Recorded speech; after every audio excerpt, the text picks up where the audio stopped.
Yang terakhir, Assalamualaikum Ustaz Afwan, saya mau tanya bagaimana hukumnya orang yang sholat dengan selain menggunakan bahasa Arab? Apakah sah sholat orang tersebut? Perhatikan, kalau berbicara bagaimana sholat menggunakan bukan bahasa Arab, maka bapak-bapak harus paham dulu. Ini kaitan dengan rukun qauli. Karena dalam sholat itu ada 3.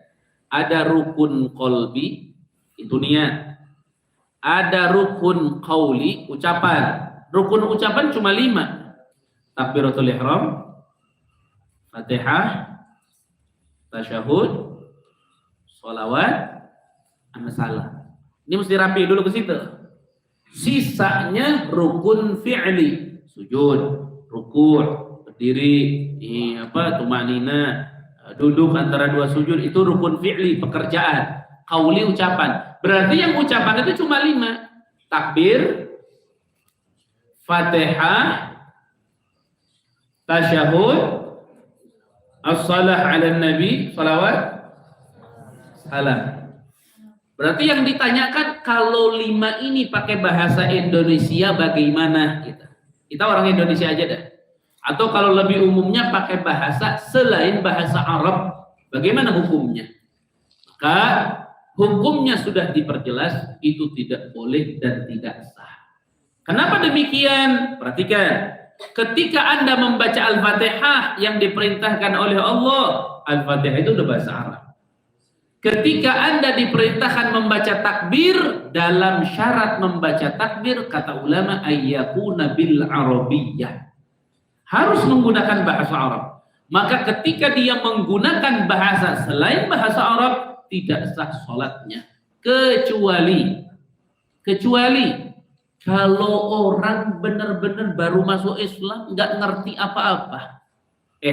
Sholat zuhur yuk, Allahu Akbar. Nggak bisa bang, saya nggak bisa bang, gimana ya? Sholat zuhur udah masuk, nggak apa-apa pakai bahasa Indonesia. Nanti kamu pas ngangkatin tangan, Allah Maha Besar, ya, Allah Maha Besar, bisa, tak apa-apa. Tapi bisa pun ketika itu, karena harus belajar nantinya, harus belajar setelahnya. Tapi kita bicara bukan ke arah situ. Kenapa? Ada punten. Kalau di Jawa itu biasa disebut kejawen kalau nggak salah. Itu keyakinan. Cuma saya pernah ngelihat dengan kepala sendiri. Dan saya diskusi, itu orang sholat pakai bahasa Jawa kromo, pakai bahasa Jawa, berdirinya pakai bahasa Jawa, wajah tu wajhiya lillahi pakai bahasa Jawa. Nah, itu mereka biasa yang menganut pemahaman kejawen. Sah apa enggak sholatnya? Menurut mereka sah, silahkan menurut mereka. Tapi menurut kita berdasarkan dalil tidak sah. Tidak sah. Kenapa? Ayyakuna bil arabiyyah, harus menggunakan bahasa Arab. Makanya di dalam sujud dianjurkan kita berdoa kepada Allah. Di antara syaratnya apa? Ayyakuna bil arabiyyah. Doa di dalam sujud harus pakai bahasa Arab. Kalau ada orang dalam sujud ngomong pakai bahasa Indonesia dalam berdoa sujud, ya Allah, ampunilah saya, batal salatnya. Harus pakai bahasa Arab. Kalau di hati bukan ngomong, melintaskan kata-kata, silahkan. Di hati pakai bahasa Indonesia, ya Allah, ampuni saya. Di hati, silahkan. Tapi kalau dilepaskan ke mulut, itu membaca namanya. Makanya orang kalau bertanya, Ustaz, bagaimana dapat pahala enggak? Kalau saya baca Al-Quran di hati, ngomongnya udah salah. Karena baca itu di mulut.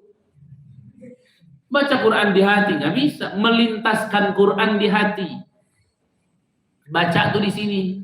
Lain kalau begini, Ustaz, saya nanya, apa? Kalau baca Quran pelan, gimana? Benar, baca namanya, tapi pelan.